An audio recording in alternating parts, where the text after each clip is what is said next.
Tonight, we're looking at a collision, a massive one, not between two countries, but inside of one.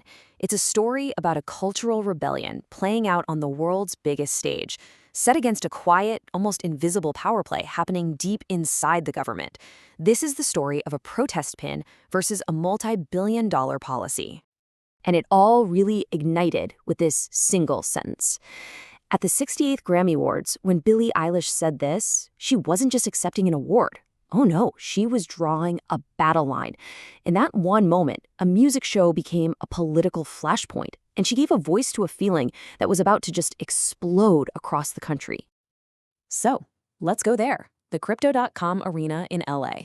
What was supposed to be a night celebrating music? Well, it turned into a shockwave. Right there, live on air, a party transformed into an open rebellion against federal immigration policy. And look, it wasn't just one artist. It was a wave. You had Bad Bunny, at the absolute height of his fame, using his Album of the Year speech to just shout "Ice out." Billie Eilish, she shows up already wearing the protest pin. And then Joni Mitchell, Kehlani, Olivia Rodrigo, one after another. The red carpet literally became a picket line, a unified front from some of the biggest names in music. Bad Bunny's message, though, it went deeper than just a slogan. We're humans, not animals. It's this raw plea for dignity, aimed at a system that these artists felt was dehumanizing. And remember, this is the same guy who had already canceled his entire 2025 US tour because he was worried about ICE raids. This was him taking that fight to the main stage. So what lit this whole fuse? It was one person, Alex Preddy, an ICU nurse from Minneapolis, killed by Border Patrol. And right here, this is the fracture point. The official government report says he was armed. But videos from other protesters, well, they seem to show him holding nothing but a phone. That one single disputed death, it became the rallying cry for the entire Abolish ICE movement and, of course, the Grammy Rebellion itself. Okay, so while all the cameras, all the attention was locked onto the celebrities, the pens, and the speeches, a much, much bigger story was unfolding, almost completely in the dark. A quiet, calculated move was being made in Washington, and this one had far greater global consequences than any awards show ever could. So, we're shifting from the stage to the state. Because while all that noise was happening, the actual machinery of federal policy was moving, and moving fast. It was building a very, very different kind of American fortress.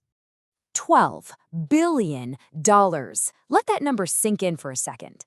That is the price tag for a new initiative called Project Vault. It's a massive strategic reserve greenlit by the White House, and it's designed to do one thing: stockpile the world's most critical minerals. This is not just some line in a budget. This is a tectonic shift in economic strategy.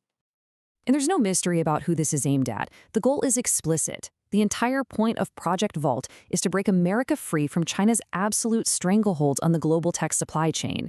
See, Beijing has used these minerals as a weapon before, and Washington is now spending billions to make sure that can never, ever happen again.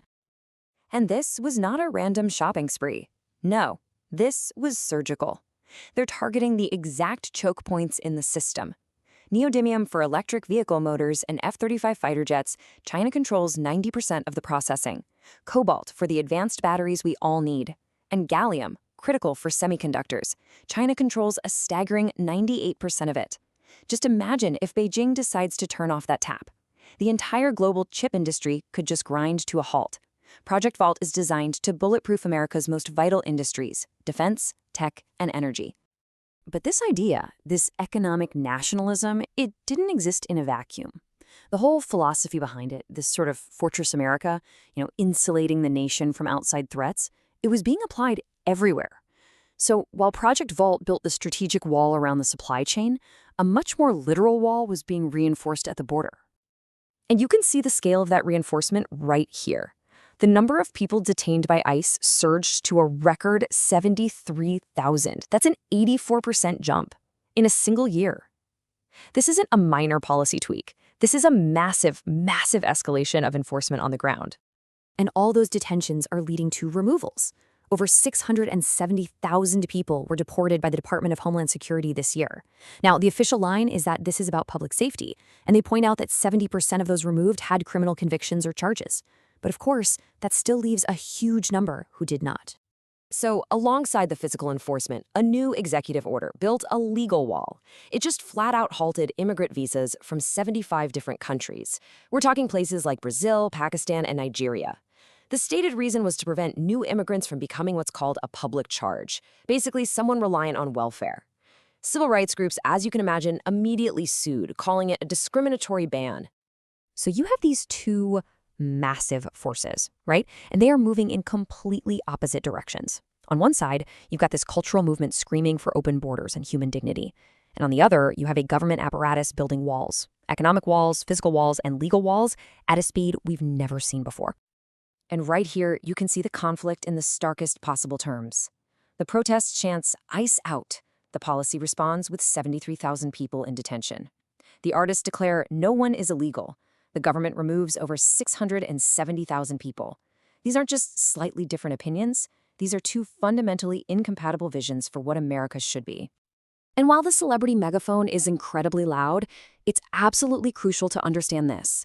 The government's policies are not happening in a vacuum.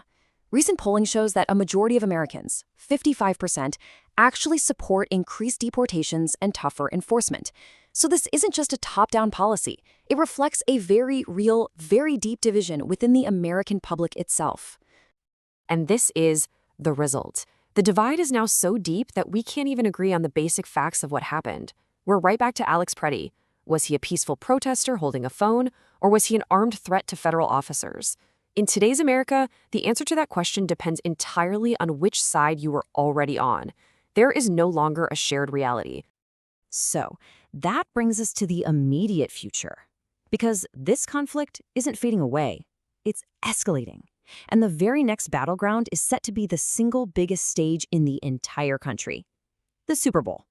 So here are the flashpoints to watch. First, the Super Bowl. Will Bad Bunny use that halftime show to escalate his protest? Second, the courts. Will those lawsuits actually succeed in blocking the new visa bans? Third, China. How will Beijing retaliate against Project Vault? And finally, the border. Will this record pace of deportations keep climbing?